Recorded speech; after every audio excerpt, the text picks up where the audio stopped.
السلام علیکم ورحمۃ اللہ وبرکاتہ۔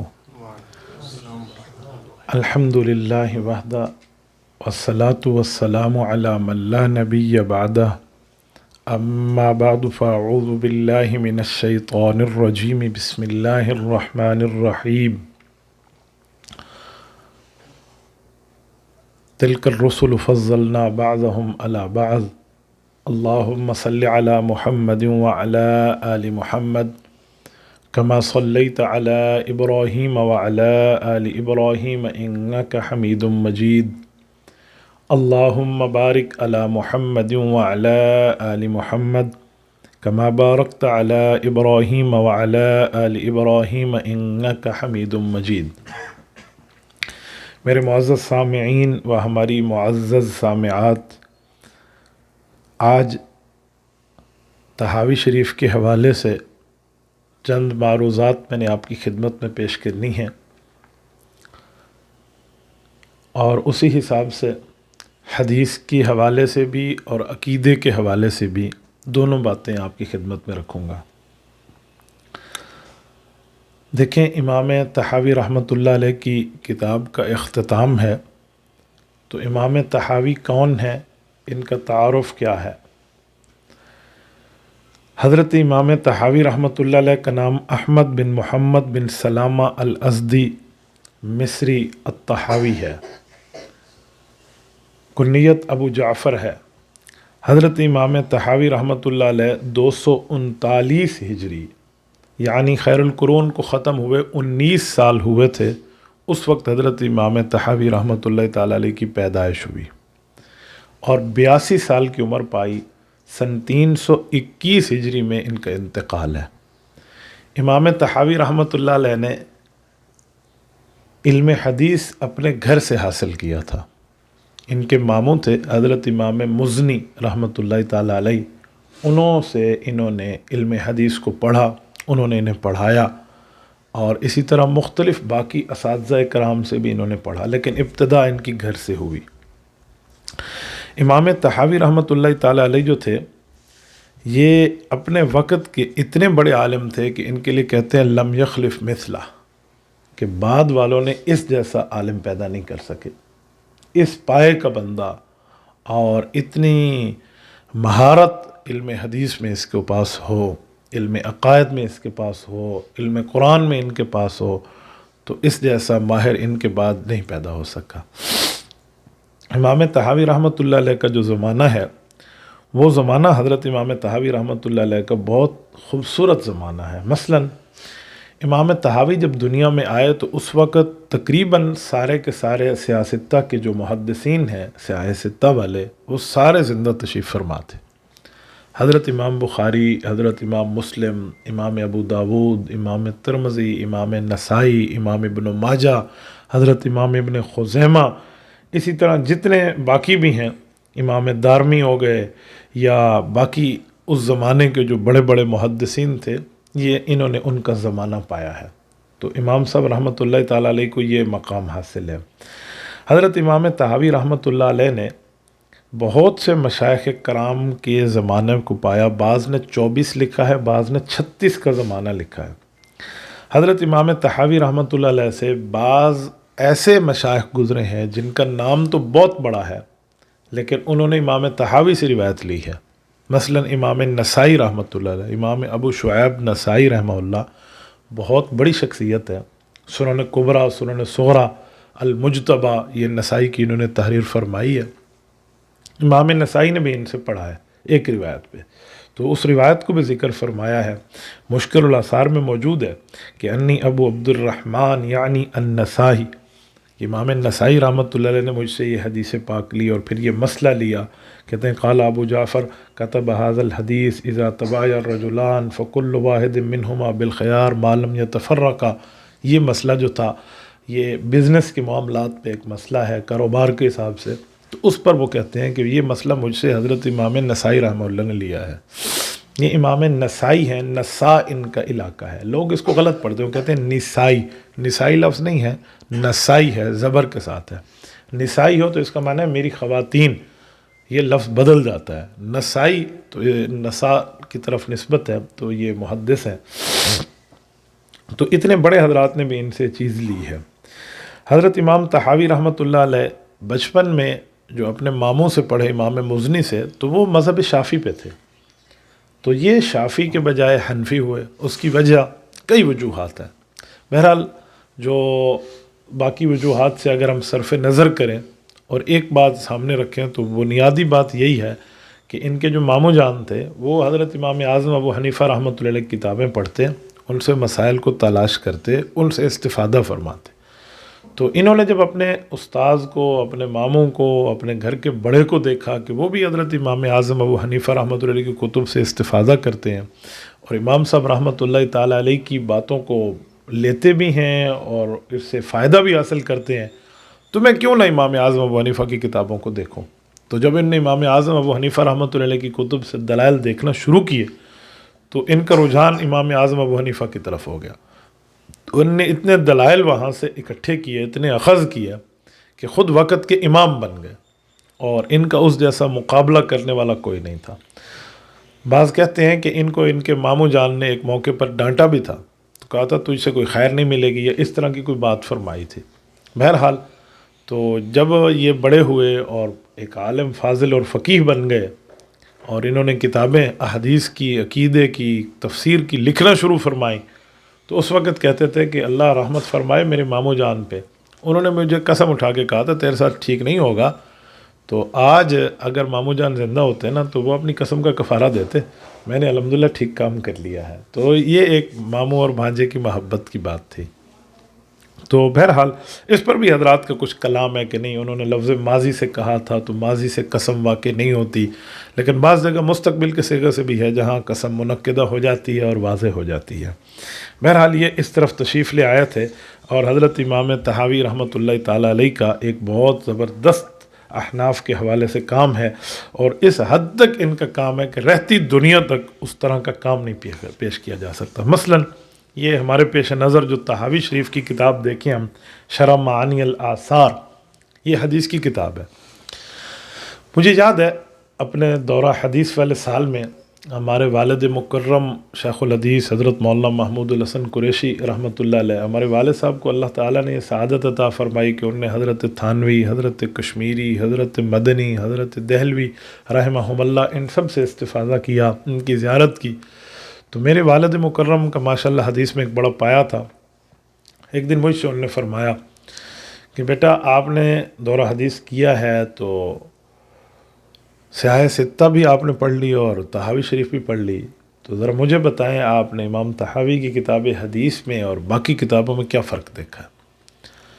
عام ایک طالب علم اور نیا اس نے دورہ حدیث کیا ہو تو اس پہ کیا تبصرہ کرے گا؟ بہرحال میں نے ابا جی کہنے پہ دو چار باتیں عرض کر دیں۔ جو بات والد صاحب نے فرمائی نا وہ بڑی قیمتی اور کام کی اور لکھنے والی ہے، تو وہ میں آپ کی خدمت میں عرض کرتا ہوں۔ مجھے ابا جی فرمانے لگے کہ باقی بھی کتاب حدیث ہے، یہ بھی کتاب حدیث ہے، ایک فرق ہے، ان کتابوں میں روایات ہر زمانے کی موجود ہیں، لیکن وہاں یہ نہیں لکھا ہوا یہ کس زمانے کی بات ہے، حضور نے یہ بھی فرمایا، یہ بھی فرمایا، یہ بھی فرمایا، یہ بھی کام کیا، یہ بھی کیا، یہ بھی کیا، اس طرح ان کتابوں میں حدیثیں ہیں۔ طحاوی میں بھی ایسی حدیثیں ہیں، لیکن یہاں ساتھ لکھا ہوا ہے وجہ ترجیح، جسے نظر طحاوی کے نام سے ہے، اس میں حضرت امام طحاوی فرماتے ہیں یہ شروع زمانے کی ہے، یہ درمیانی زمانے کی ہے، یہ آخر زمانے کی ہے، اور آخر زمانے پہ ہم عمل کریں گے۔ یہ حدیث پاک کا فرق بتاتے ہیں۔ میں مثال کے طور پہ ایک بات سمجھاتا ہوں۔ حدیث پاک میں موجود ہے جامع ترمذی کے اندر، نبی پاک صلی اللہ علیہ وسلم نے پیشاب فرمایا، بول فرمایا، کھڑے ہو کر فرمایا، اور وہیں ہی ساتھ ایک روایت موجود ہے کہ جو کہے کہ کھڑے ہو کر فرمایا وہ غلط کہتا ہے۔ اب یہ دو باتیں ہو گئیں، ایک صحابی فرما رہے ہیں کہ ایسے کھڑے ہو کر فرمایا، حضرت اما جان عائشہ فرما رہی ہیں کہ آپ تصدیق نہ کریں، من قال لکم ان رسول اللہ صلی اللہ علیہ وسلم بال قائما فلا تصدقوه، ان کی تصدیق نہ کریں، وہ ان کی تکذیب کر رہی ہیں۔ تو یہ روایات وہاں موجود ہیں، اس روایت کا حل محدث بتاتا ہے کہ اس کا حل کیا ہے، وہ سمجھاتا ہے، لیکن امام طحاوی رحمۃ اللہ علیہ کے ہاں اس طرح کی روایات آ جائیں تو اس کا حل خود اس میں لکھ دیتے ہیں۔ تو یہ فرق ہے۔ اب میں نے مسئلہ چلا لیا تو چلو میں اس کا جواب بھی دے دوں کہ یہ کیا مسئلہ ہے۔ دیکھیں اس طرح کی جو زندگی میں ایک ڈیڑھ بار کی ایک روایت آتی ہے نا، تو ہم اس کو جھٹلاتے نہیں ہیں، ہم اس کا صحیح محمل تلاش کرتے ہیں، صحیح معنی تلاش کرتے ہیں۔ ہم کہتے ہیں جی اس کی کوئی وجہ تھی، جو حضرت اماں جان عائشہ فرماتی ہیں یہ بھی سچ ہے، جو دوسرے صحابی فرما رہے ہیں وہ بھی سچ ہے، تو بھئی فرق کیا ہے؟ جو سچ یہ ہے کہ اماں جان عائشہ گھر کی بات فرما رہی ہیں، گھر میں رسول اللہ صلی اللہ علیہ وسلم کا معمول یہ نہیں تھا، آپ علیہ الصلوۃ والسلام یوں فرماتے تھے جو گھر کی بات ہے۔ لیکن باہر میں تو ایک مرتبہ نبی پاک صلی اللہ علیہ وسلم کو کمر مبارک میں درد تھا، تو حکماء اور اطباء کے مطابق اگر وہ بندہ کھڑے ہو کر رفع حاجت کر لے تو اس وقت اس کا وہ درد ختم ہو جاتا ہے۔ بعض روایات میں ہے کہ نہیں، گھٹنے مبارک پہ تکلیف تھی، بیٹھنا ممکن نہیں تھا، اور بعض روایات میں ہے کہ وہ جگہ ایسی تھی کہ وہاں بیٹھتے تو کپڑے خراب ہونے کا خدشہ تھا، یا مختلف روایات کی باتیں موجود ہیں۔ تو اس طرح کا جواب ہے کہ عادت نہیں ہے آپ کھڑے ہو کر کریں، آپ کے لیے تو بیٹھ کے کرنا ہی ضروری ہے۔ اس طرح کے سوالات میں اعتراض آئے، حل آئے، اس کا جواب آئے، تو یہ حضرت امام طحاوی رحمۃ اللہ تعالیٰ علیہ نے اس کا حل کتاب کے اندر ذکر فرمایا۔ اور کسی جگہ ایسا نہیں ہوتا کہ امام طحاوی ایک حدیث لائیں اور خالفہم آخرون کہہ کے ان کا جواب لائیں اور پھر وجہ ترجیح نہ بتائیں۔ مثلا ایک روایت ہے کہ جوتی پہن کر قبرستان جانا جائز ہے یا نہیں۔ امام طحاوی رحمۃ اللہ علیہ نے شرح معانی الاثار میں اس پر بات فرمائی ہے کہ المشی بین القبور بالنعال، جوتی پہن کے قبرستان میں چلنا جائز ہے یا نہیں ہے؟ تو اس پر مختلف روایات وہ لائے ہیں، پہننے کی بھی لائے ہیں، نہ پہننے کی بھی لائے ہیں۔ تو اب کس پہ عمل کریں، کس کو چھوڑیں؟ تو امام طحاوی نے جو آخر میں نظر طحاوی ذکر فرمائی ہے نا، وہ بڑی کام کی بات ہے۔ وہ فرماتے ہیں پہن کے جانا ناجائز نہیں ہے۔ تو دلیل دیتے ہوئے کہتے ہیں کہ نبی پاک صلی اللہ علیہ وسلم نے فرمایا کہ جس وقت قبرستان میں مردے کو قبر میں رکھ کے اور مردے کے لواحقین واپس جا رہے ہوتے ہیں قبر کو بند کر کے، ان المیت یسمع خفق النعال، کہ جب وہ جا رہے ہوتے ہیں تو ان کی جوتوں کے کھٹکنے کی آواز مردہ سن رہا ہوتا ہے۔ یہ حدیث ہے اور صحیح حدیث ہے۔ تو وہ فرماتے ہیں اس سے پتہ چلا کہ جوتی پہن کے جانا جائز ہے، تبھی تو اس کی آواز کی سماعت ہے، اور منع نہیں فرمایا کہ آپ جوتی پہن کے نہ جانا۔ اور پھر آگے لکھتے ہیں ھذا قول ابی حنیفہ و ابی یوسف و محمد رحمہم اللہ، فرمایا یہ قول حضرت امام محمد کا بھی ہے، یہی قول امام ابو یوسف کا بھی ہے، اور یہی قول حضرت امام اعظم ابو حنیفہ رحمہ اللہ کا بھی ہے۔ تو اس سے آپ اندازہ لگا لیں کہ حضرت امام طحاوی رحمۃ اللہ علیہ کس پائے کی حدیث پاک کے بارے میں آ کر تشریح کرتے ہیں اور اس کی وضاحت فرماتے ہیں اور پوری ترتیب کے ساتھ سمجھاتے ہیں کہ کوئی خفا باقی نہیں رہتا۔ امام طحاوی رحمۃ اللہ علیہ کی ان باتوں کی وجہ سے مجھے حضرت امام طحاوی رحمۃ اللہ علیہ کی ان امور کی وجہ سے بڑا پیار رہا۔ مجھے دور حدیث میں بعض لوگ طحاوی کے نام سے پیار کرتے کہ پکارتے تھے کہ میں نے امام طحاوی رحمۃ اللہ علیہ کی ان باتوں کو گھول کے پیا تھا، الحمدللہ ایسے اس کو یاد کیا۔ حضرت امام طحاوی رحمۃ اللہ تعالی علیہ جو ہیں، یہ اس طرح کے ان کے بارے میں پایا اور ان کے علوم اور ان کی علو مرتبت اور ان کی ذہانت اور اسی طرح ان کا ایک علمی مقام اور مرتبہ ہے، جو چند باتیں میں نے آپ کی خدمت میں رکھی ہیں۔ امام طحاوی رحمۃ اللہ علیہ کے لیے بڑے بڑے ائمہ نے ایسے ایسے الفاظ تحریر فرمائے ہیں ان کی صفت میں، ان کی تعریف میں، ان کی توصیف میں، ثناخوانی میں اور ان کی حمایت اور تائید کے اندر کہ بندہ دنگ رہ جاتا ہے۔ تاریخ مصر میں حضرت امام یونس رحمۃ اللہ علیہ نے فرمایا کان ثقۃ ثبتا فقیہا عاقلا لم یخلف مثلہ، فرمایا اس جیسا مضبوط آدمی اور اس جیسا بہترین عقل مند عالم بعد کا معاشرہ اس جیسا پیدا نہیں کر سکا۔ اور امام سمعانی رحمۃ اللہ علیہ نے بھی ان کے لیے اسی طرح کے لفظ فرمایا کانا اماما ثقتا ثبتا فقیہا عالما، اور یہی لفظ حضرت امام جوزی رحمۃ اللہ علیہ، ابن جوزی نے بھی فرمایا۔ امام ابن کثیر رحمہ اللہ نے البدایہ کی 11ویں جلد میں جو ان کے لکھا ہے نا، وہ لفظ ہے وَهُوَ أَحْدُ الثِّقَاتِ الْإِثْبَاتِ وَالْحُفَّاظِ، فرمایا امام طحاوی رحمۃ اللہ علیہ صرف عالم نہیں تھے، مضبوط عالم تھے اور سچے عالم تھے اور احادیث پاک کے حافظ تھے۔ جیسے قرآن کریم کے حفاظ ہیں نا، یہ احادیث پاک کے حفاظ تھے۔ اور حافظ الحدیث کسے کہتے ہیں؟ کم از کم حافظ الحدیث کا اطلاق اس اعلیٰ شخص پہ ہوتا ہے جس کو 1,00,000 حدیث سند المتن یاد ہو، یعنی 1,00,000 حدیث یاد ہو، اس کی سند بھی یاد ہو، حضور کے الفاظ بھی اس کو پتہ ہوں، اسے حافظ الحدیث کہتے ہیں۔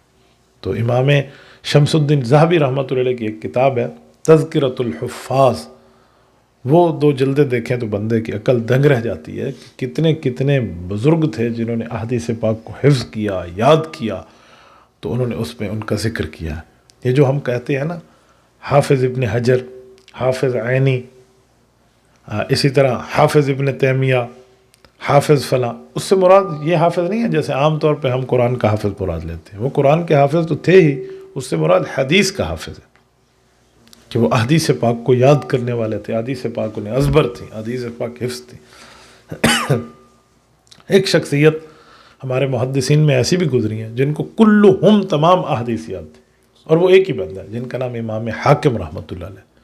امام حاکم ابو عبداللہ الحاکم المستدرک للصحیحین والے جو ہیں تمام احادیث کے حافظ تھے، اور ان کو اتنا زیادہ احادیث کا ملکہ تھا کہ کہتے ہیں اس جیسا بندہ نہیں گزرا۔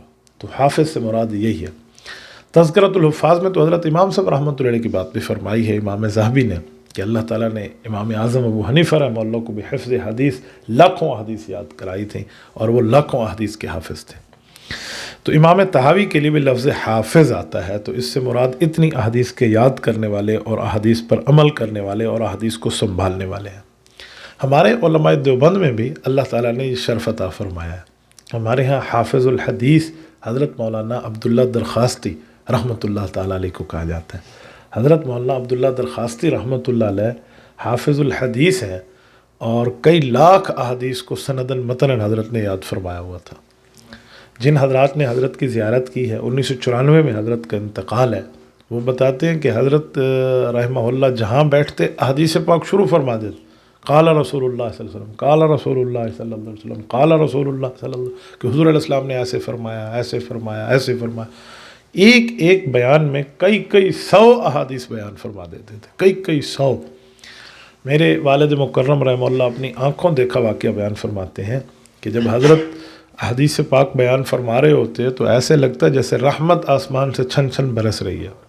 وہ فرماتے تھے ڈیرہ اسماعیل خان میں ایک دفعہ تشریف لائے تو اس جلسے میں حضرت مولانا مفتی محمود رحمۃ اللہ علیہ بھی تشریف فرماتے، تو حضرت درخواستی رحمۃ اللہ علیہ نے بات شروع فرمائی کہ وہ چاند نکل آیا، سب کہو سبحان اللہ، یہیں سے بات شروع فرمائی اور چاند کے حوالے سے روایات پڑھنا شروع کی۔ اتنی روایات پڑھیں کہ اگر گنا جاتا تو 300 سے زائد ہو جاتی۔ کہتے ہیں حضرت مفتی محمود رحمۃ اللہ علیہ بہت متاثر بھی ہوئے اور فرمانے لگے کہ اس سے زیادہ روایات ان عوام کے سامنے پڑھیں گے تو عوام کے سر سے اوپر سے گزر جائے گی، حضرت یقین مانے اہل اللہ کے کلیجے پھٹ جائیں گے، بس بہت ہے آپ دعا فرما۔ تو حضرت نے وہاں دعا فرما دی۔ حافظ الحدیث تھے ماشاءاللہ، حدیث کے حافظ۔ ہمارے گھر میں کئی مرتبہ تشریف لائے، حضرت والد صاحب رحمۃ اللہ سے بڑا پیار تھا، ایک محبت کا تعلق تھا ان کے ساتھ حضرت درخواستی رحمۃ اللہ علیہ کا۔ میں 2 واقعات آپ کی خدمت میں عرض کرتا ہوں۔ ہمارے ایک رشتہ دار تھے، ان کے دل میں صحابہ کرام رضی اللہ عنہ مجمعین اور اہل بیت کا بغض تھا، تو بغض صحابہ کے وہ مریض تھے، مر گئے، تو ان کو قبرستان میں دفن کر دیا گیا، جہاں نہیں کرنا چاہیے تھا وہاں کر دیا، اہل سنت کے یہاں۔ ہمارے والد صاحب رحمۃ اللہ علیہ حضرت درخواستی کو لائے، یہ 1990 سے کے لگ بھگ کی بات بتا رہا ہوں جو ہم نے اپنے بڑوں سے سنی۔ حضرت درخواستی رحمۃ اللہ تشریف لائے اور قبرستان میں آئے تو بزرگوں کی قبر پہ فاتحہ پڑھا، تو وہاں اس کی قبر پہ بھی گئے، تو والد صاحب نے وہاں ٹھہرا دیا۔ تو کچھ ٹائم کے بعد ابا جی کہتے ہیں کہ شیخ محمود آپ مجھے کہاں لائے ہو، کس جگہ مجھے لے کر آئے ہو؟ کشف القبور کے ماہر آدمی تھے۔ تو والد صاحب نے فرمایا کیا ہوا؟ کہ یار یہ جگہ خالی ہے، اگر یہاں کوئی بندہ ہے بھی صحیح تو اس کو کھینچ کے ان لوگوں کے ساتھ بھیج دیا گیا ہے جن کے دل میں اس طرح کے بغض صحابہ موجود تھے۔ حالانکہ وہ ڈائریکٹ نہیں جانتے، بعض اوقات اللہ اپنے بزرگوں پر کھول دیتا ہے، علم غیب اللہ کے ہاتھ میں ہے، لیکن ہم کشف کرامات کے تو قائل ہیں۔ خلیفہ تھے حضرت درخواستی رحمۃ اللہ علیہ کے، میری آنکھوں دیکھے بزرگ ہیں، حضرت پروفیسر مولانا ثناء اللہ ظفری رحمۃ اللہ تعالیٰ علیہ، بہت بڑی شخصیت تھی۔ وہ کہتے ہیں حضرت درخواستی کی زبان اور بات میں اللہ تعالیٰ نے بڑی برکت رکھی تھی۔ جب ان کو خلافت ملی تو اپنے شیخ کے یہاں جایا کرتے تھے، یہ لے کے گئے ایک مرتبہ حلوہ تھا کھانے کا، اور وہ اس شخص کی دکان سے لیا جس کے دل میں صحابہ اہل بیت کی محبت نہیں تھی، تو نہیں پتہ تھا کہ اس کی دکان سے لیا. تو کہتے ہیں اب میں وہاں لے کر گیا تو حضرت نے دیکھ کر نا اس کو شاپر کو اور وہ اس چیز کو بس استعمال نہیں فرمایا اور کوئی توجہ اس پر نہیں کی. مجھے احساس ہو گیا، میں نے تحقیق کی تو پھر مجھے سمجھ آیا کہ یہ کچھ معاملہ اور تھا. اگلی دفعہ کہتے ہیں میں ٹھیک جگہ سے لے کر گیا. جب میں وہاں گیا تو اس وقت نکاح ہو رہا تھا، کافی لوگ بیٹھے ہوئے تھے.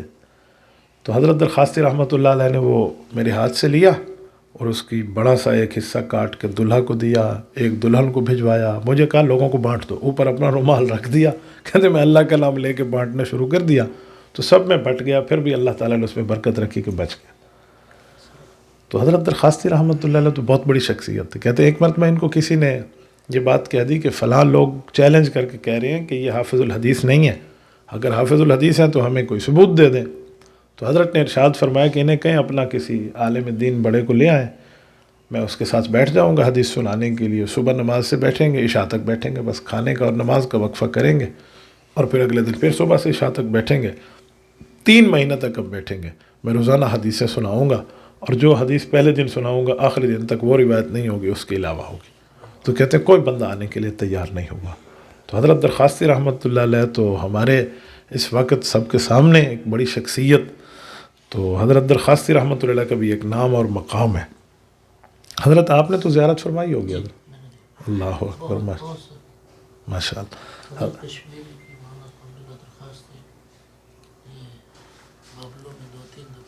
ماشاء اللہ ماشاء اللہ، اللہ اکبر، اللہ خریق رحمت فرمائے. بہرحال تو یہ بھی امام طحاوی رحمۃ اللہ علیہ کے لیے بھی وہی حافظ کا لفظ ہے. تو امام ابن کثیر رحمہ اللہ نے بھی ان کے لیے اسی طرح کے لفظ بیان فرمائے. امام ابن عبد البر مالکی، ابن عبد البر مالکی جو ہیں یہ متوفہ 463 ہجری، یعنی آج سے 1000 سال پہلے کے آدمی ہیں. انہوں نے فرمایا کانت طحاوی اعلم الناس، لوگوں میں بہت بڑے عالم تھے اور بہت بڑے فقیہ تھے اور مذاہب اربع کو جاننے والے تھے، اور انہیں اس طرح کی تمام تفصیلات معلوم تھی.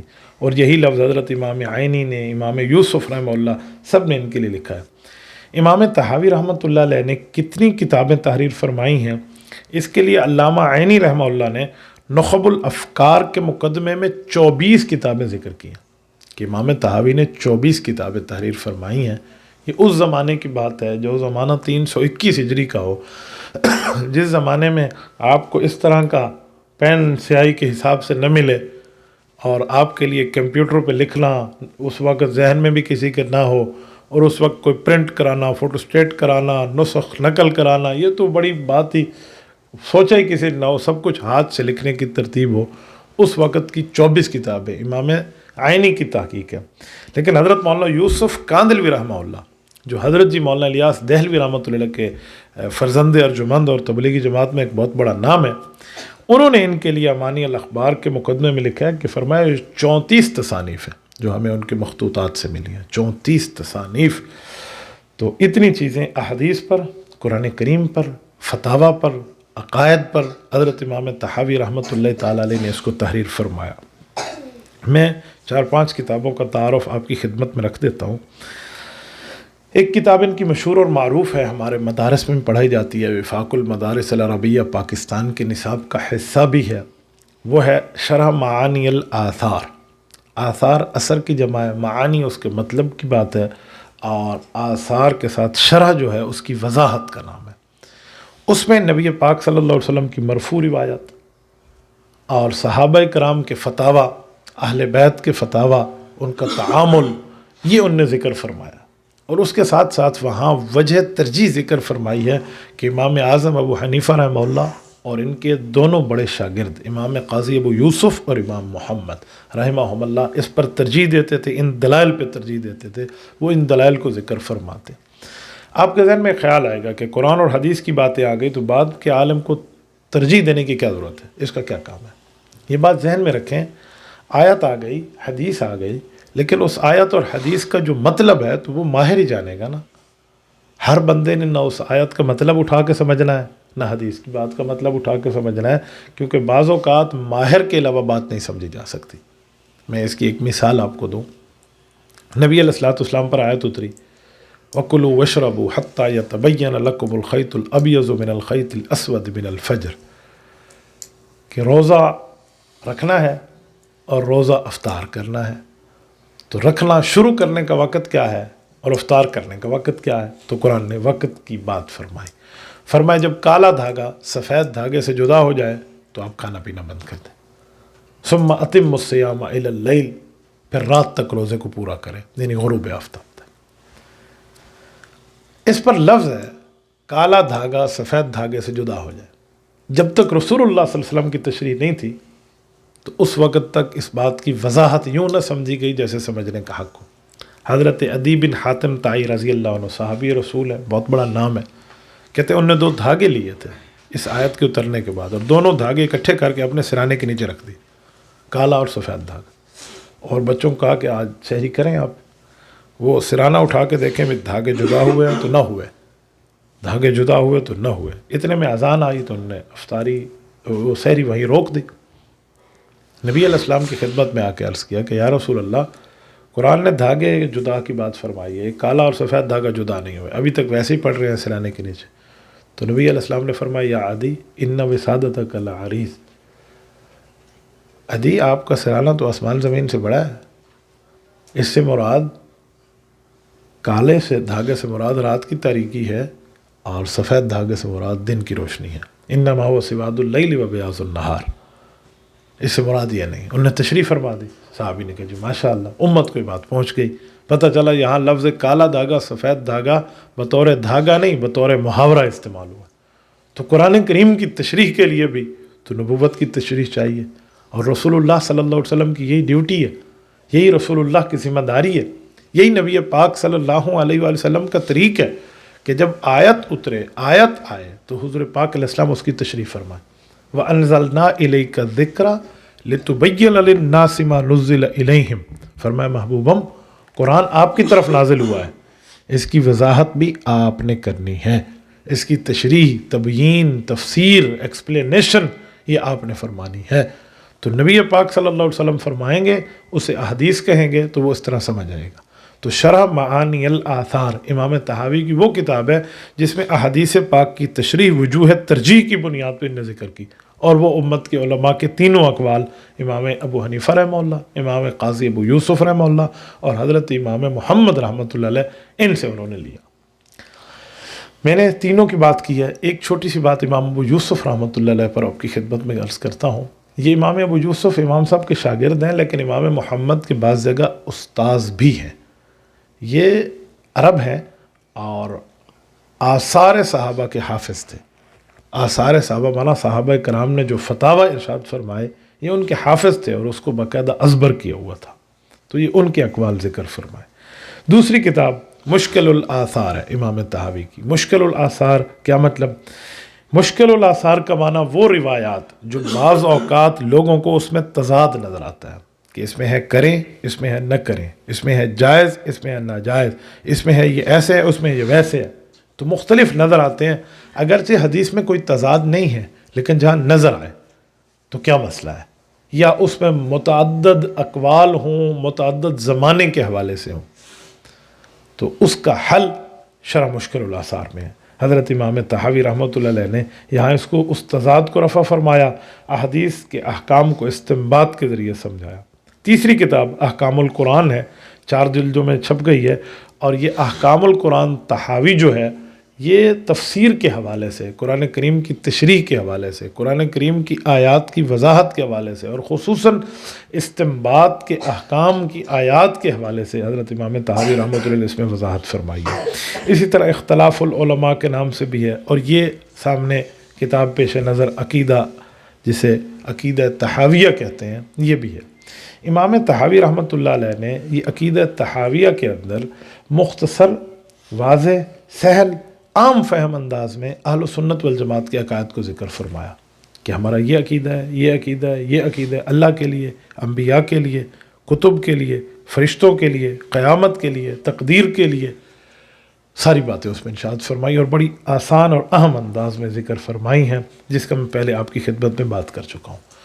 تو یہاں پر اس کو عقائد کو علم کلام کہا جاتا ہے، تو جو علم کلام ہے اس کی مہارت بڑی ضروری ہے، بلکہ اس پر ہمارے حضرات نے اجماع نقل فرمایا ہے کہ اس بات پہ امت کا اجماع اور اتفاق ہے کہ ایک عالم ایسا ہونا چاہیے جو عقائد میں اتنا مضبوط ہو کہ اگر کوئی اہل بدعت آئے اور سوال و جواب کرے تو وہ اس کا سوال کا جواب دے سکے، وہ اس سے بحث کر سکے اور صحیح ترتیب پر اس سے مجادلہ وجادلہم باللتی احسن کے انداز میں کر سکے، یہ یعنی بحث کے حساب سے جواب دے سکے۔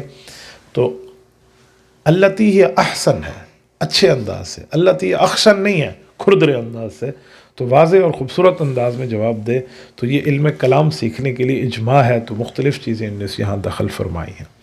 یہاں دو باتیں میں اور بھی عرض کر دوں، عقائد کے حوالے سے انہوں نے یہاں پر امام ابو حنیفہ، حضرت امام ابو یوسف اور امام محمد کی بات ذکر فرمائی ہے۔ تو کچھ لوگ سوال کرتے ہیں کہ عقائد میں احناف کا تو امام ابو منصور ماتوریدی رحمۃ اللہ علیہ کی طرف رجحان ہے، اس کا کیوں نہیں ذکر نہیں ہوا، یا امام ابو الحسن عشری رحمۃ اللہ علیہ کا ہے، اس کا اس طرح انداز سے بات کیوں نہیں ہوئی، کیونکہ اشعری ہوں یا ماتوریدی ہوں دونوں کو اہل سنت والجماعت شمار کیا گیا ہے، تو ان کی بات کیوں نہیں فرمائی؟ تو پہلا جواب یہ ہے کہ امام طحاوی رحمۃ اللہ تعالی علیہ اسی زمانے کے ہیں، بلکہ ان دونوں حضرات سے فائق ہیں علم میں، تو اسی لیے انہوں نے اپنے انداز کی بات فرمائی ہے۔ دوسری بات کہ اس زمانے میں، جس زمانے میں امام ابو المنصور ماتوریدی رحمۃ اللہ علیہ اور اسی طرح حضرت امام ابو الحسن عشری رحمۃ اللہ علیہ نے جب یہ بات فرمائی، تو اتنا ان کی زیادہ وضاحت نہیں تھی، اتنا ان کا چرچا اور اتنا ان کی جو ہے نا شہرت اور ان کو مقام ان کی کتب کو اور عقائد کو نہیں ملا تھا جتنا بعد میں ملا، تو اس لیے انہیں اس حساب سے بات فرمائی اور اصل کی بات فرمائی جو پہلے حضرات کے معاملات ہیں۔ یہاں پر اہل سنت والجماعہ کی میں ایک بات کر دوں کہ اہل سنت والجماعت کا لفظ جب بولا جاتا ہے، یہ کون لوگ ہیں؟ اہل سنت والجماعت کا مطلب کیا ہے؟ لفظ اہل سنت یہ نبوت کی طرف، نبوت کی فرامین کی طرف اشارہ ہے، والجماعت سے مراد ہی الجماعت الصحابہ، جماعت صحابہ کی طرف اشارہ ہے کہ نبی پاک صلی اللہ علیہ وسلم کے فرمان کو، نبی پاک کے احکام کو، نبی پاک کے طریقوں کو صحابہ کرام رضی اللہ عنہ اجمعین نے کیا سمجھا اور صحابہ کرام نے رسول اللہ صلی اللہ علیہ وآلہ وسلم سے کیا لیا اور انہوں نے اس روایت پہ کیسے عمل کیا۔ تو جیسے رسول اللہ صلی اللہ علیہ وآلہ وسلم نے فرمایا ویسے ہی صحابہ کرام نے کر کے دکھایا، تو اسی بات کو ماننے والے کا نام لیا جاتا ہے اہل السنہ والجماعہ۔ اور یہ اہل السنہ والجماعہ یہ لقب امت کو امت کے نبی نے دیا ہے، قرآن کریم میں ہے هو سماکم المسلمین، اللہ نے آپ کا نام مسلمان رکھا، اور حدیث پاک میں ہے کہ رسول اللہ نے نام اہل سنت والجماعت رکھا۔ یہ سورۃ نساء ہے، آیت نمبر 106 ہے، یوم تبیض وجوہ وتسود وجوہ، یہ آیت نازل ہوئی۔ اللہ جل شانہ کے نبی سے صحابہ کرام نے پوچھا کہ یا رسول اللہ، رب فرماتے ہیں قیامت کے دن بعض لوگوں کے چہرے کالے ہوں گے اور بعض کے سفید ہوں گے، تو کالے چہرے سے کون مراد ہے؟ تو حضور نے فرمایا اہل البدع والضلالہ، جو دین میں گمراہی پھیلائیں گے، ان کے چہرے قیامت پہ کالے ہو جائیں گے، اللہ محفوظ فرمائے۔ اور فرمایا سفید چہروں والوں سے کون مراد ہے؟ تو فرمایا اہل السنت والجماعہ، وہ لوگ ہیں جو دین نبی سے لیں گے، تشریح نبی کے صحابات سے لیں گے، تشریح نبی کے صحابہ اہل بیت سے لیں گے۔ تو یہ لقب ہمیں ہمارے نبی پاک صلی اللہ علیہ وسلم نے عطا فرمایا ہے۔ تو یہ تو اس آیت کی تفسیر ہو گئی۔ تو اہل سنت والجماعت کا جہاں لفظ کافی جگہ استعمال ہوا ہے، تو اس لیے میں نے چاہا میں اس کی وضاحت کر دوں۔ تو اس وقت اہل سنت والجماعت جو ہیں وہ حنفی، مالکی، شافعی، حنبلی، امام ابو حنیفہ کے پیروکار، امام مالک رحمہ اللہ کے پیروکار، امام شافعی رحمہ اللہ کے پیروکار، امام احمد بن حنبل رحمۃ اللہ علیہ کے متبعین اور پیروکار جو ہیں، ان چاروں کو اہل سنت والجماعت کہا جاتا ہے۔ اور یہ چاروں حق کے راستے پہ ہے، ٹھیک راستے پہ ہیں، صحیح راستے پہ ہیں، تو ان کا معاملہ بالکل صحیح ہے، اس میں کسی قسم کا کوئی جو ہے نا اختلاف نہیں ہے، جو ہے تو وہ بھائیوں والا اختلاف ہے، بہتر اور بہترین کا اختلاف ہے، اچھے اور بہت اچھے کا اختلاف ہے، اس طرح کا اختلاف ہے۔ اس اختلاف کو کوئی غلط اختلاف یا برا اختلاف نہیں کہا جا سکتا۔ تو یہ چند باتیں امام طحاوی رحمۃ اللہ علیہ کی کتب کے حوالے سے تھیں، جو معروضات میں نے آپ کی خدمت میں رکھیں کہ امام طحاوی رحمۃ اللہ علیہ کی حیثیت کیا ہے، ان کا مقام کیا ہے، ان کی کتب کا مرتبہ کیا ہے۔ تو میری دعا ہے رب کریم ان کی قبر پہ کروڑوں اربوں خربوں رحمت نازل فرمائے اور ان کا فیض ہم سب کو عطا فرمائے۔ ہماری گفتگو سننے میں صرف آپ ہمارے بھائی نہیں ہیں، ہماری بہنیں بھی موجود ہیں، تو میں خواتین کی خدمت میں بھی چند معلومات آج پیش کیے دیتا ہوں۔ آج ہمیں درس کا آخری یہاں روز ہے، تو میں چاہ رہا تھا کہ میں ان کے بارے میں بھی چند معلومات پیش کروں۔ تو میری آئندہ گفتگو کی مخاطب اصل میں خواتین ہوگی، تو میں ان کے حوالے سے بھی ایک دو باتیں آپ کی خدمت میں رکھ دیتا ہوں۔ تو میری مائیں بہنیں ذرا توجہ سے سنیں۔ دیکھیں، دو قسم کی باتیں ہیں۔ اللہ تعالیٰ نے آپ کو علم دین بھی عطا فرمایا، علم دنیا بھی آپ کے پاس ہے، اور معاملے میں ایمان کی سلامتی بھی ہے۔ تو ہمیں چاہیے کہ ہم ایسے کام کریں جس سے ہمارے اوپر جو حقوق وارد ہے، حقوق لازم ہے، ان کی ادائیگی صحیح قسم کی ہو جائے۔ ہماری مائیں بہنیں اگر یہ سمجھیں کہ ہمارے لیے دین مشکل ہے تو یہ بات غلط ہے۔ عورت کے لیے دین پہ عمل کرنا انتہائی آسان ہے۔ مرد کی ذمہ داریاں زیادہ ہیں، مرد کے معاملات زیادہ ہیں، عورت کے معاملات بہت آسان ہیں۔ مثلا عورت اگر نماز کی پابندی کر لے، روزے کی پابندی کر لے، عزت کی حفاظت کر لے اور خاوند کی اطاعت کرے تو عورت کے لیے تو جنت خود بلائے گی۔ حدیث پاک میں ہے، نبی علیہ الصلوۃ والسلام نے 4 چیزیں گن کر فرمائی اذا صلت المرأة خمسہا صامت شہرہا حافظت فرجہا اطاعت بالہا دخلت من ای ابواب الجنت شاءت۔ فرمائے کوئی خاتون نماز کی پابندی کرے، روزے کی پابندی کرے، عزت کی حفاظت کرے اور اپنے خاوند کی اطاعت کرے تو یہ خاتون جس دروازے سے جنت میں چاہے گی داخل ہو جائے گی۔ یہ مقام امت میں عام مردوں کو نہیں ہے، یہ مقام امت میں ابو بکر صدیق رضی اللہ عنہ کے ایک موقع پہ حاصل۔ آپ صحیح بخاری اٹھائیں، جلد نمبر 1 کتاب المناقب اٹھائیں، باب مناقب ابی بکر میں ہے کہ ایک مرتبہ نبی پاک صلی اللہ علیہ وآلہ وسلم نے پوچھا کہ یہ نیکی کس نے کی، تو بتایا گیا فلاں نے فلاں نے۔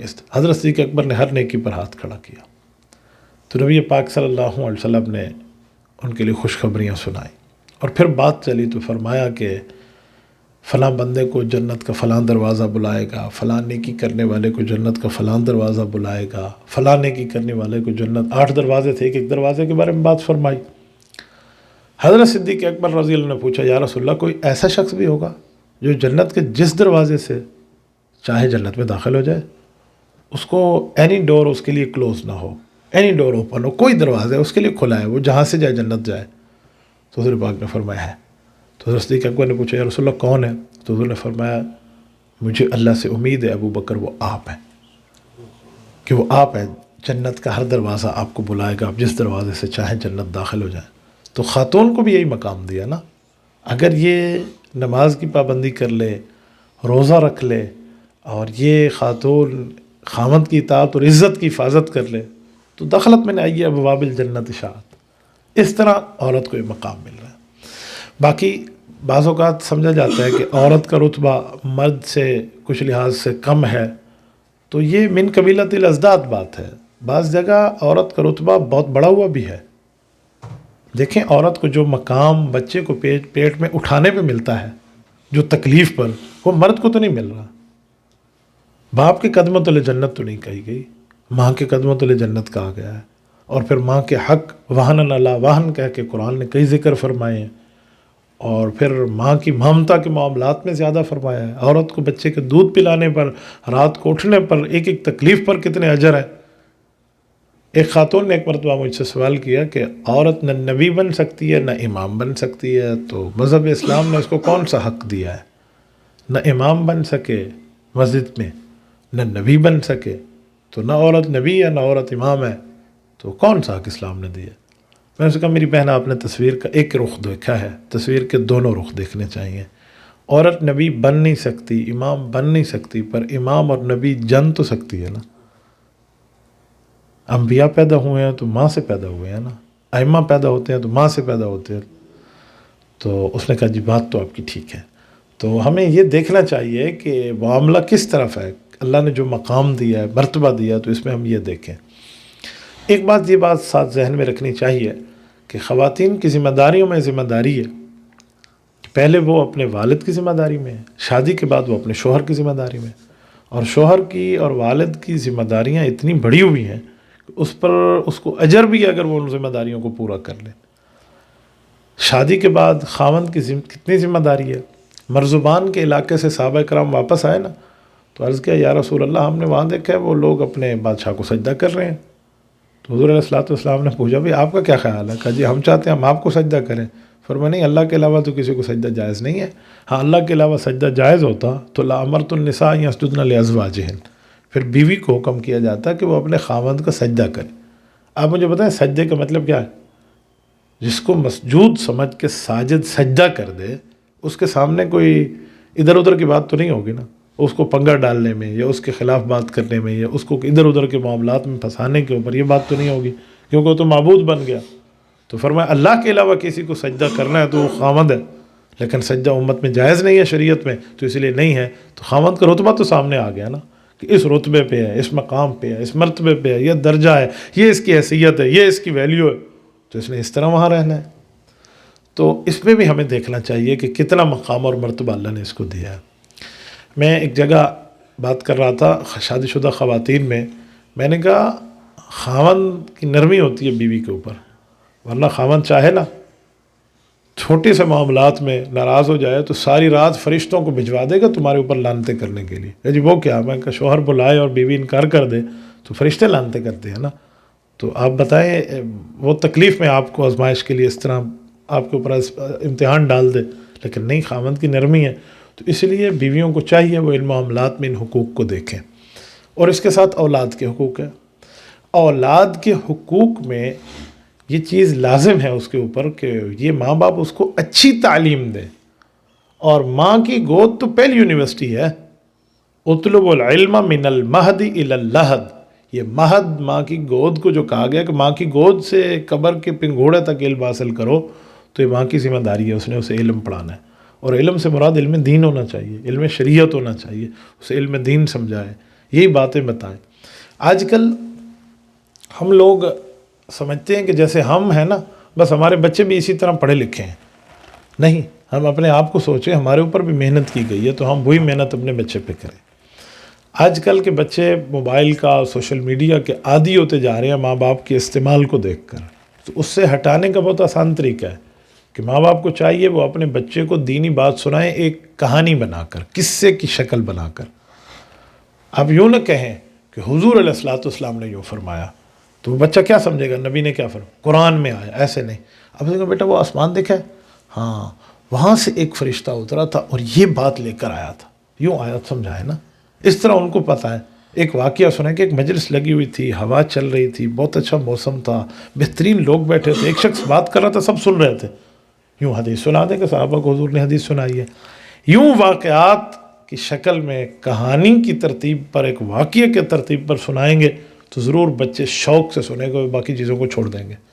میں اپنی بات آپ کو سناؤں، ہماری والدہ کی قبر پہ اللہ کروڑوں اربوں خربوں رحمت نازل فرمائے۔ میری والدہ سیدہ تھی، ہاشمیہ تھی، حضرت علی کی نسل ہے، حضرت علی کی اولاد ہے۔ میری امی جان نے میرے ساتھ دن طے کیے ہوئے تھے ہفتے کے، ہفتہ اتوار، پیر، منگل، بدھ، جمعرات، جمعہ، پھر ہفتہ آ گیا۔ یہ جو 7 دن ہیں، ہر دن میں ایک نہ ایک قصہ میرے ساتھ طے ہوتا تھا کہ یہ قصہ میں نے تمہیں سنانا ہے۔ قصے کا مطلب یہ واقعہ سے لفظ سے زیادہ بچہ متاثر قصے پہ ہوتا ہے نا، قصہ سنائے۔ تو کیا قصہ؟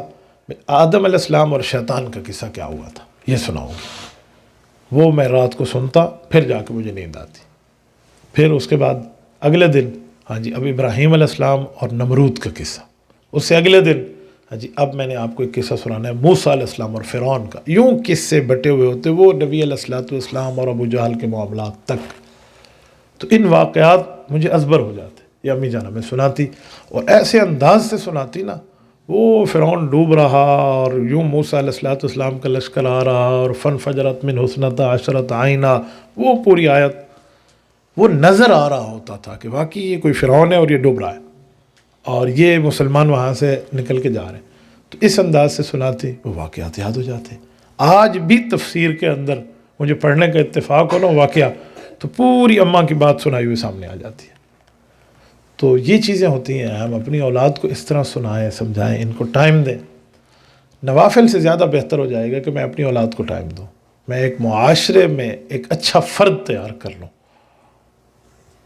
کوئی 100 بروں کو ایک طرف لانے سے بہتر ہے ایک اچھا فرد تیار کر لوں۔ کیسے؟ مثلاً کمرے میں اندھیرا ہو، 10 بندے مل کے کہیں اندھیرا ہے، اندھیرا ہے، اندھیرا ہے، اندھیرا ہے، روشنی نہیں ہے، نہیں ہے، نہیں ہے، تو اس سے روشنی نہیں ہوگی۔ روشنی کب ہوگی؟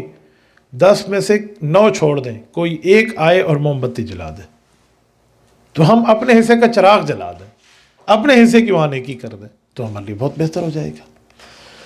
اسی طرح عبادت کا شوق بندہ دلائے، عبادت کا ذوق دلائے، تو ایسے ہی ہے۔ کرامت میں امام بختیار کاکی رحمۃ اللہ علیہ کے لکھا ہے کہ ان کی والدہ انہیں کہتی تھی اللہ سے مانگو گے تو روٹی ملے گی، اللہ سے مانگو گے، اور وہ بچے کا یقین بنوانے کے لیے روٹی پکا کر الماری میں رکھ دیتی اور پھر کہتی 2 نفل پڑھو اور ملے گا، تو بچہ آتا کہتے وہ پڑھتا اور وہ الماری کھولتا تو روٹی مل جاتی۔ ایسے ہی ان کا یقین بنوایا۔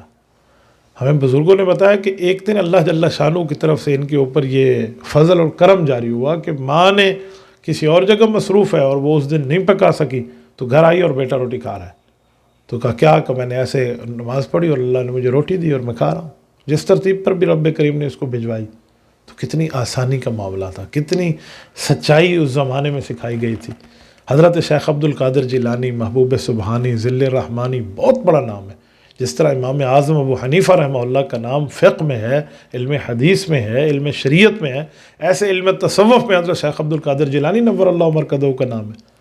ان کی والدہ نے انہیں یہی سکھایا تھا نا کہ بیٹا سچ بولنا، تو انہیں سچ بولا کہ 1000 اشرفی میرے اس پاکٹ میں اندر سی ہوئی ہے، تو پورا ڈاکوؤں کا گروہ توبہ طیب ہو گیا تھا اور سب ڈاکوؤں نے توبہ کر لی، حالانکہ ایک سچ بولنے کے اوپر۔ تو مانگ اصل ہوتی ہے جو یوں سمجھائے۔ تو خواتین ان معاملات میں دیکھیں، اور یہاں پھر اپنا بندہ محاسبہ کرے روزانہ کی بنیاد پر، ایک وقت نکالے، وہ 4 منٹ ہوں، 5 منٹ ہوں، وہ 2 منٹ ہوں، لیکن ہوں تنہائی میں، اس میں نہ موبائل ساتھ ہو نہ کوئی دوسرا ساتھ ہو، صرف توجہ اپنے دل پر ہو کہ آج کا دن میرا کیسے گزرا، اس میں کتنی اچھائیاں کتنی برائیاں تھیں، تو اس میں اپنی نیکیوں کو بھی سامنے رکھیں، اپنی برائیوں کو بھی سامنے رکھیں۔ ہر بندہ جانتا ہے، اگلے دن کوشش کریں کہ برائیاں کم ہوں، نیکی بڑھ جائے۔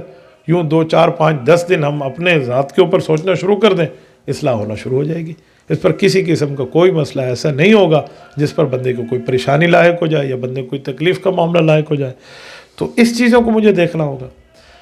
تو خواتین میں ایک چیز یہ بھی ساتھ ذہن میں رکھیں کہ ہم جو کام کر رہے ہیں اس کام سے میرا اللہ راضی ہے یا نہیں ہے، میرا اللہ خوش ہے یا نہیں ہے، یا میرا اس معاملے پہ کیا لینا دینا ہے، یہ بندہ ذہن میں رکھے، تو پھر کسی کو دکھانے کا معاملہ نہیں ہوگا، کسی کے لیے کرنے کا معاملہ نہیں ہوگا، وہ جو بھی ہوگا وہ اللہ کے لیے ہوگا، اللہ تعالیٰ کے معاملات کے لیے ہوگا۔ نیت کا انحصار ہوگا کہ کس نیت کی بنیاد پہ کام کیا جا رہا ہے، کس طرح سمجھایا جا رہا ہے، اس کا مطمع نظر کیا تھا، اس کی وجہ ریزن بیس کیا تھی، بنیاد کیا تھی، یہ کس ترتیب پر یہ کر رہے ہیں۔ میں یہاں ایک بات مزید آپ کی خدمت میں عرض کروں، خواتین کے معاملے میں حدیث پاک کے اندر جو ہے تو جتنی نرمی اور جتنی گنجائش رسول اللہ صلی اللہ علیہ وآلہ وسلم نے انہیں دی ہے اور سمجھایا ہے، ایسا بہت کم ملتا ہے۔ مثلا خواتین کو اکثر موقعوں پہ اللہ کی طرف متوجہ کرانے کی ترتیب رسول اللہ صلی اللہ علیہ وسلم نے دکھائی ہے۔ 2-3 واقعات آپ دیکھ لیں۔ سیدہ کائنات حضرت فاطمۃ الزہرا رضی اللہ تعالی عنہا سے آئی ہیں، اور نبی علیہ الصلوۃ والسلام کی وہ چوتھی اور چہیتی بیٹی ہیں جن کی آمد پہ حضور کھڑے ہو جائیں۔ تو حضور پاک علیہ الصلوۃ والسلام نے پوچھا بیٹا کیسے آئے؟ کہ یا رسول اللہ آپ کے پاس غلام اور لونڈیاں ہیں، تو مجھے کوئی ایک لونڈی دے دیں، ایک باندی دے دیں جو ہماری خدمت کرے۔ آپ علیہ الصلوۃ والسلام نے کیا فرمایا تھا؟ فرمایا فاطمہ بیٹی اس سے افضل چیز بتاؤں، 33 دفعہ سبحان اللہ، 33 دفعہ الحمدللہ، 34 دفعہ اللہ اکبر پڑھ لو۔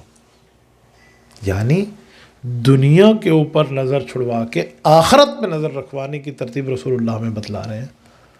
یہ نہیں ہے نعوذ باللہ کوئی نبی پاک صلی اللہ علیہ وآلہ وسلم کو اپنی اولاد پہ کوئی شفقت نہیں تھی، لیکن وہاں دنیا کی باتوں سے ہٹا کر آخرت پہ لے گئے۔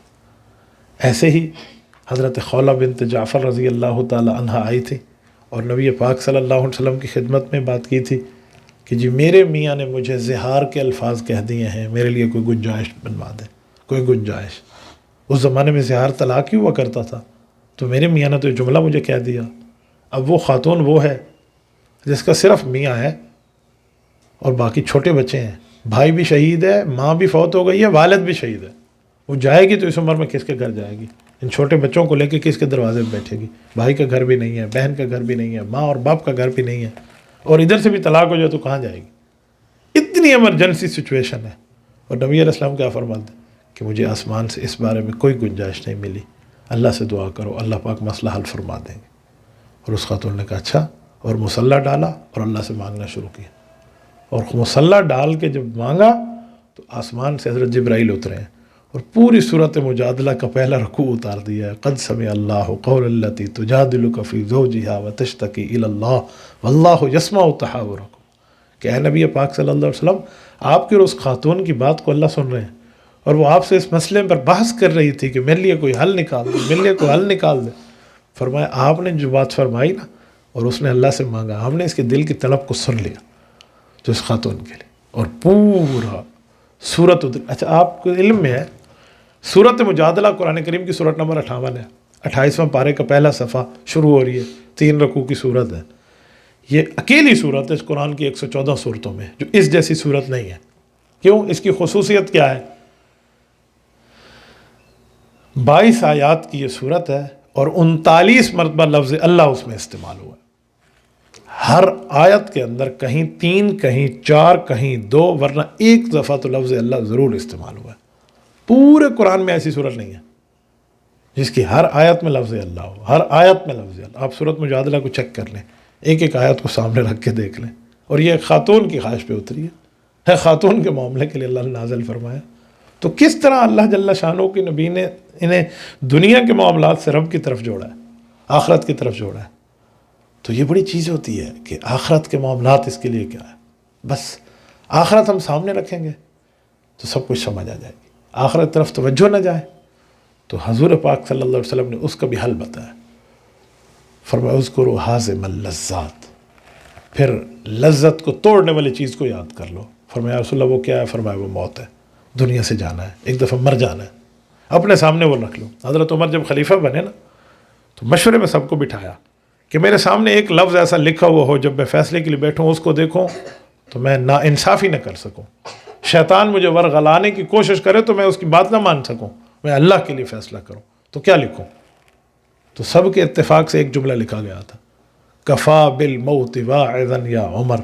عمر موت سے بڑھ کے اور کوئی نصیحت دینے والی چیز نہیں ہے. یہ لفظ لکھے. حضرت عمر اس کو دیکھتے اور فیصلہ کرتے. اور عمر کا انصاف، کہتے ہیں ایک کوڑے پہ زمین کا زلزلہ مدینے کا روکا تھا اور قیامت تک رکے گا. دریائے نیل کے کنارے وہ ایک خط ڈالا تھا اور دریائے نیل 16 ہاتھ اوپر چلا تھا اور قیامت تک چلتا رہے گا. ہرا کی آگ بجھ گئی تھی حضرت عمر کی ایک چادر پہ جو تمیم داری ان کو دی تھی، اور حضرت ساریہ بن زنیم رضی اللہ تعالیٰ عنہ کے تک آوازیں رب نے پہنچوا دی تھیں. تو یہ حضرت عمر ہے، سامنے لفظ لکھا ہے موت سے بڑھ کے. تو ہمیں موت کو یاد کر لینا چاہیے کہ مر جانا ہے. اور موت کے بارے میں میری ماؤں بہنوں میں ایک بات آپ کی خدمت میں عرض کرتا ہوں. ایک شخص نے خواب دیکھا اور وہ اللہ والے کے پاس آیا کہ میں نے خواب دیکھا، مجھے خواب کی تعبیر دے. کہا جی خواب کیا ہے؟ بڑا عجیب خواب تھا. اس نے کہا میں نے خواب دیکھا رات کو کہ میں دوڑ رہا ہوں، میرے پیچھے شیر ایک جانور دوڑ رہا ہے، مجھے اچک لے گا، لپک لے گا، کھا لے گا. تو مجھے چک لگا کے کھا نہ جائے وہ، میں اس کے چنگل میں آ جاؤں گا. وہ بھی دوڑ رہا ہے، میں بھی دوڑ رہا ہوں. تو اب میرے پاس اور کوئی راستہ نہیں ہے، پہاڑ پہ چڑھ جاؤں، دریا میں کودوں، کہاں جاؤں؟ وہ بڑی تیزی سے آ رہا ہے. کہتے مجھے ایک کنواں نظر آیا تو میں نے اس میں چھلانگ لگائی تاکہ یار اس سے تو بچ جاؤں. اس پہ درخت کی شاخیں لٹکی ہوئی تھی، میں درخت کی شاخوں کو پکڑ کے لٹک گیا. اوپر سے آ کے شیر ایسے ٹھہر گیا اور وہ مجھے دیکھ رہا ہے. میں نے سکھ کا سانس لیا کہ شکر ہے کچھ ٹائم بعد تو چلا جائے گا نا، تو میں باہر نکل کے چل پڑوں گا. اوپر سے شیر ٹھہرا ہے، وہ ہٹ نہیں رہا. کہتے میں نیچے نظر کی تو نیچے 2 سانپ ہیں جو ایسے ایسے ہل رہے ہیں اور میری انتظار میں گویا ہے کہ بس میں گروں اور وہ مجھے اپنا نوالا بنا لیں. تو میں تو بہت پریشان کہ نیچے سانپ ہے، اوپر شیر ہے. چلو بہرحال لٹکا ہوا ہوں، شاخیں بڑی مضبوط تھی، میں نے انہیں پکڑا ہوا تھا. کہتے یہاں ایک کام اور ہو گیا. اور وہ کام یہ ہوا کہ 2 پرندے آ گئے، بڑی بڑی ان کی چونچ اور نوک تھی، ایک کالے رنگ کا ایک سفید رنگ کا، اور دونوں آ کے انہی شاخوں کو کاٹنے لگ گئے اپنی چونچ سے جن شاخوں کو میں نے پکڑا ہوا تھا. میں نے کہا بس میرا کام تو پورا ہو گیا, اب میں نیچے ہی گروں گا اور کیا ہوگا, اور بس سانپ میرے جو اپنا نوالا بنائیں گے. کہتے کیفیت یہی ہے کہ میری نیند سے آنکھ کھل گئی. نیند سے آنکھ کھلنی تھی کہ میں تڑپ کے اٹھ کے بیٹھ گیا کہ کیا ہو گیا میرے ساتھ, اور میں دائیں بائیں دیکھوں کچھ بھی نہیں ہے, میں پسینہ پسینہ ہوں. خدا کا لاکھ لاکھ شکر ادا کیا کہ شکر ہے یہ خواب تھا.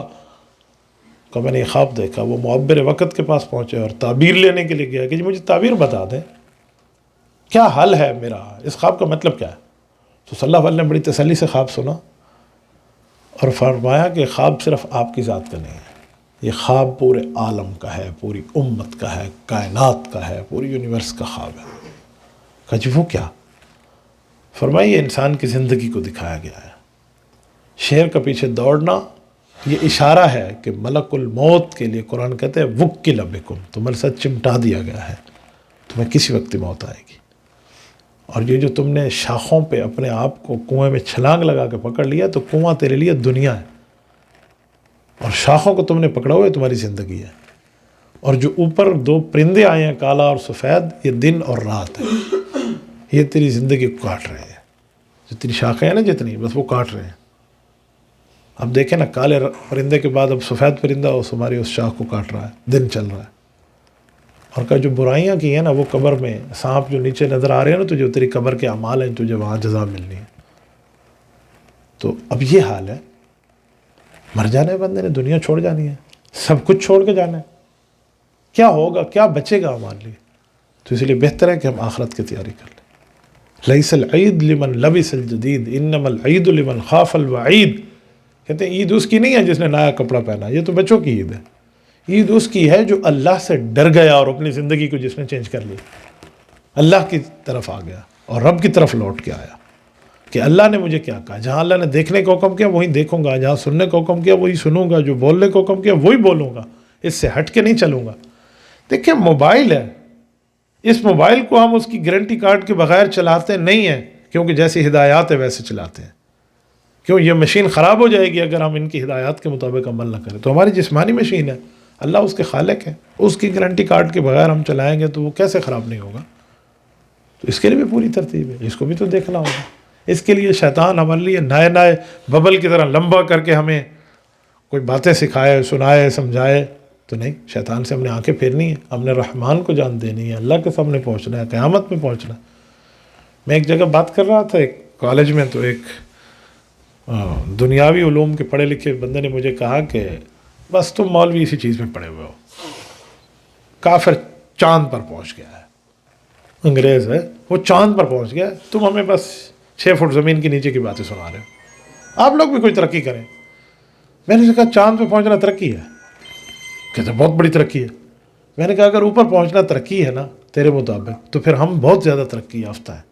کہ وہ کیا؟ میں نے کہا میں اس نبی کے ماننے والا ہوں, میرا نبی تو عرش پہ پہنچا ہے, آپ ہمیں چاند تک سنا رہے ہیں. تو یار اگر اس بات پہ آپ نے خوش ہو کہ انگریز سے متاثر ہونا ہے کہ انگریز چاند پہ پہنچا, پھر حضور سے یاری لگائیں, حضور عرش پہ پہنچے. کچھ لوگ کہتے ہیں میرے اوپر تک تعلقات ہیں, تو میں نے کہا اوپر والوں سے تعلقات رکھنے ہیں تو عرش سے تعلقات بناؤ, عرش سب سے اوپر ہے. عرش والے سے تعلقات بناؤ کہ میرے تعلقات بہت اوپر تک ہیں. تو اسی لیے ہمیں اپنے اللہ سے اور آخرت کے معاملات کو سامنے رکھ کے زندگی گزارنی ہوگی اور ٹھیک طرح معاملہ چلانا ہوگا. اللہ آپ کو اور ہمیں صراط مستقیم عطا فرمائے, شریعت پہ عمل کی توفیق عطا فرمائے. جزاکم اللہ تعالی. اقول قولی ھذا واستغفر اللہ وآخر دعوانا ان الحمد للہ رب العالمین.